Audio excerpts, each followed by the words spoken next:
Hi friends, গত 17th মে ছিল আমার 9th ব্যাচের স্টুডেন্ট এক্সাম। প্রচণ্ড রোদ গরম, বুঝতেই পারছো তোমরা। তো যাই হোক, কিছু করার নেই, এক্সাম তো নিতেই হবে। ওদের ক্লাস বেশ কিছুদিন আগেই কমপ্লিট হয়ে গিয়েছে। তো যাই হোক, দেখো সবাই কেমন সাজাচ্ছে। যদিও গরমে প্রচণ্ড কষ্ট পাচ্ছিল সবাই, মডেলরাও খুব কষ্ট পাচ্ছিল। যাই হোক, দুপুর হলো, দুপুরে সবাই মিলে লাঞ্চ সারা হলো। লাঞ্চ করতে গিয়ে বেশ একটা পিকনিক ফিলিংস আসছিলো। তো যাই হোক, সবার ঠিকঠাক টাইমে সাজানো কমপ্লিট হলো।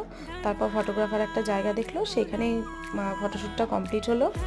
তো ওইখানে কেউ দাঁড়াতে পারছিল না, প্রচণ্ড পিঁপড়ে ছিল, যার জন্য আমিও পিঁপড়ের কামড় খেয়ে উপরে চলে আসলাম। তোমরা দেখো যে আমি উপর থেকে ভিডিও করছি। যাই হোক, ফটোশ্যুটও কমপ্লিট হলো এবং মডেলরা, মেকআপ আর্টিস্টরা সবাই নিজের নিজের বাড়িতে ফিরে গেল। যদিও লাস্টের দিকে একটু মনটা খারাপই লাগে, তাও কিছু করার নেই।